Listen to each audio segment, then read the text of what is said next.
স্বপ্ন পূরণ হলো পুরো মুসলিম জাতির। কোরআনে বর্ণিত দুটি খাবার খেলে কখনো ক্যান্সার হবে না, প্রমাণ দিল আধুনিক বিজ্ঞান। ক্যান্সার থেকে বাঁচতে এই খাবার দুটি নিয়ে অবাক করা তথ্য দিয়েছে আধুনিক বিজ্ঞান। প্রিয় নবীর একটি হাদিসও মিথ্যে নয়। বহু গবেষণা করে বড় বড় বিধর্মী বিজ্ঞানীরা ইসলাম ধর্ম গ্রহণ করেছেন। দিন যতই যাচ্ছে পবিত্র কোরআনের সত্যতা প্রকাশ করছে আধুনিক বিজ্ঞান সভ্যতা। কোরআনের এমন চিকিৎসা বিজ্ঞানের কথা উল্লেখ দেখে চোখ কপালে উঠেছে বিধর্মী স্বাস্থ্য বিশেষজ্ঞদের। প্রিয় দর্শক, আপনাদের কাছে একটি প্রশ্ন, আপনি কি কোরআনের পক্ষে নাকি বিজ্ঞানের পক্ষে? অবশ্যই কমেন্ট করে জানাবেন। ভিডিওটি সম্পূর্ণ দেখবেন এবং কোরআনের সত্যতা শেয়ার করে দিবেন সকলের মাঝে। কোরআনে বর্ণিত এই দুইটি খাবার যদি মানুষ খেতে পারে তার কোনোদিন ক্যান্সার হবে না। এর আগেও ফ্রান্সের একদল সায়েন্টিস্ট বড়ই পাতা দিয়ে মৃত মুসলিম মানুষদেরকে গোসল করানো হয় তারও প্রমাণ করেছে। হযরত মুহাম্মদ সাল্লাল্লাহু আলাইহি ওয়াসাল্লাম বলেছেন, দুইটি খাবার যদি আমার উম্মতেরা প্রতিনিয়ত খায় এবং তার যত জটিল রোগী হোক না কেন সেখান থেকে আল্লাহ তাআলা তাকে হেফাজত করবে। বিশ্বনবীর হাদিস সুনানে ইবনে মাজাহ 3448 নম্বর হাদিসে বলা হয়েছে, কোন ব্যক্তি যদি প্রতিনিয়ত কালোজিরা খায়, ক্যান্সার তো পরের কথা,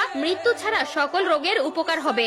যে ব্যক্তির খাদ্য তালিকায় কালোজিরা থাকবে তার শরীরে সকল ধরনের জটিল রোগ, কঠিন রোগের সেলগুলো ধ্বংস হয়ে যাবে। শুধু তাই নয়, হাদিসের এই কথার সাথে আধুনিক বিজ্ঞান সত্যতার প্রমাণ উল্লেখ করেছে। আধুনিক বিজ্ঞান বলেছে, একজন মানুষ যদি প্রতিনিয়ত কালোজিরা খেতে পারে তার শরীরে রোগ প্রতিরোধ ক্ষমতা বৃদ্ধি করবে এবং জীবাণু সৃষ্টিকারী কোষগুলো ধ্বংস হয়ে যাবে। 2 নম্বর খাবারটি হলো মধু। এই মধু সম্পর্কে শুনলে আপনারা আশ্চর্য হয়ে যাবেন। 1 কেজি মধু তৈরি করতে 20 লক্ষ ফুলে একটি মৌমাছি ভ্রমণ করে। সুবহানাল্লাহ। আমরা অনেক সময় মনে করি মৌমাছি ফুলে গিয়ে মধু খায়। মূলত আধুনিক বিজ্ঞান বলছে একটি